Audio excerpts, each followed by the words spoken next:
Joe is there. Hello, nerdies, and welcome back to another episode of NewbNerds. Today we're going to do something just a little bit different. About 2 weeks ago it was my birthday, so I decided to treat myself to a birthday gift. And I bought the G.I Joe VAMP from 1982. This was obviously not mine because I bought it, 2 weeks ago, but this was the first vehicle in the G.I Joe line that I actually owned back in 1982. After I bought some figures, I needed some vehicles, and this was it. So we'll go in a little bit into it. We'll take a look at it, in some of the other pop culture things like the cartoon and the comic book, and a little bit about Clutch and the driver, things like that. So, and other variations. So I hope you enjoy this. Okay, so a little history about this. There are a few toy lines that probably changed my life forever. G.I. Joe is probably the main one. I loved this line. It was amazing. And I'm, looking to collect the ones that, unfortunately, that I got rid of when I was younger, like an idiot. So in 1982, Hasbro launched a pretty successful campaign with their coming out with their 3.75 inch figures. Um, these included several vehicles and a couple figures, as well as the launch of a comic book line and cartoon to go with it. This line was extremely successful. It I don't know, it was like nothing like I ever saw as a kid before. It really was revolutionary at the time. Okay, so a little bit about the Vamp. As you can see, the gun turret swivels 360 degrees and it goes up and down, as well as has a little tab that you can move back and forth, and it makes the guns look like they're shooting, or you can pretend they are at least.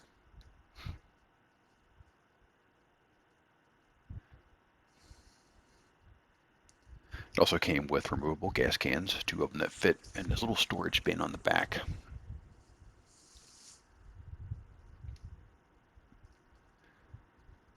Came with a hook, so you can go ahead and tow your HAL, your heavy artillery laser, or your MMS system, or any of the other vehicles that came later, or weapons systems that came later, I should say. Okay, now this is Clutch. This is the driver of the Vamp, as well as the Vamp Mark II. You'll see some more pictures of him later. This is the 1983 variant swivel arm version. He originally, in 1982, came with a straight arm version. The vehicle itself is a 1982. The figure just happens to be a 1983 swivel arm variant.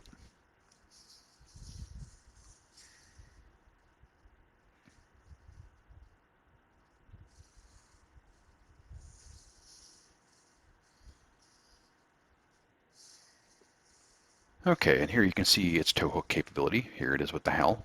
Yes, I'm missing the laser guidance computer in the front. I need to get that, as well as that little leg that stabilizes it.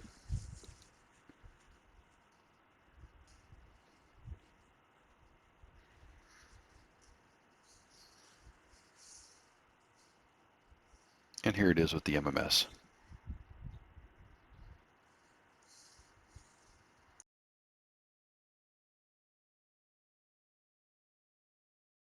Okay, one of my favorite things about the G.I. Joe line was these blueprints that they came with. I just thought that was really cool, and it gave me a lot to go on with the vehicles when I would play with them. I'd be like, oh, cool, this is such and such, and here it is.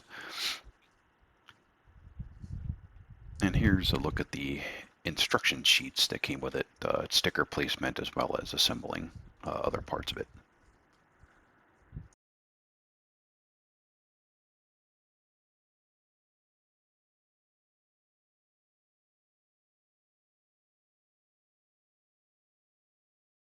Okay, so Vamp driver, code name Clutch.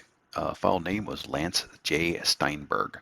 He was a primary military specialty of transportation. Secondary was infantry. Clutch was a mechanic at Manny's Mean Machines and was heavily involved in racing street machines prior to his enlistment.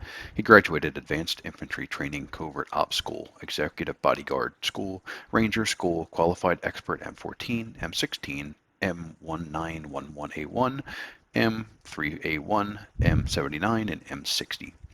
He greases his hair with motor oil, rarely shaves, and chews on the same toothpick for a month. Clutch still calls women chicks. Hey, who doesn't?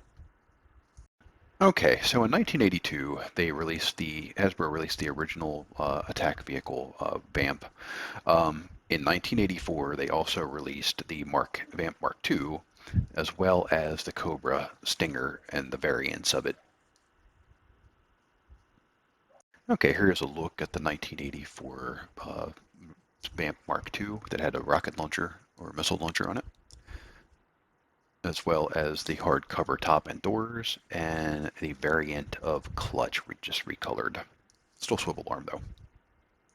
Now, in 1983, Hasbro released this Cobra Combat Set MSV. Those were released in Canada, which is actually a really cool recoloring of it. I wish I had one. In 1984, as part of the third wave, Hasbro released the Vamp. Actually, it's almost the same as the Mark II, with the hard top and doors. But this one was for Cobra, and it had 4 removable rocket ground-to-air missiles. And going back a little bit, in 1982, Pallet Toys also received the license to sell G.I. Joes in Europe. They marketed them under their actually pretty successful Action Force line, which was named after Action Man. And here you can see also this is a variant of the Vamp as well. This is the SAS Panther, and there's a recoloring of Snake Eyes that came with it as he was called Stalker in that, but he was the SAS Commando. And if you really want to know more about any of these Pallet Toy Action Force, go check out Analog Toys. He does a really, really good job, and I'll try to actually find a link to his video about the Action Force. It's fantastic. So much better than mine. Okay, let's get into the comic a little bit. And as you can see, in the very first issue, Clutch is driving the Vamp with General Abernathy, and he also takes it out to battle, hauling the Hal behind him when they go to attack Cobra Island.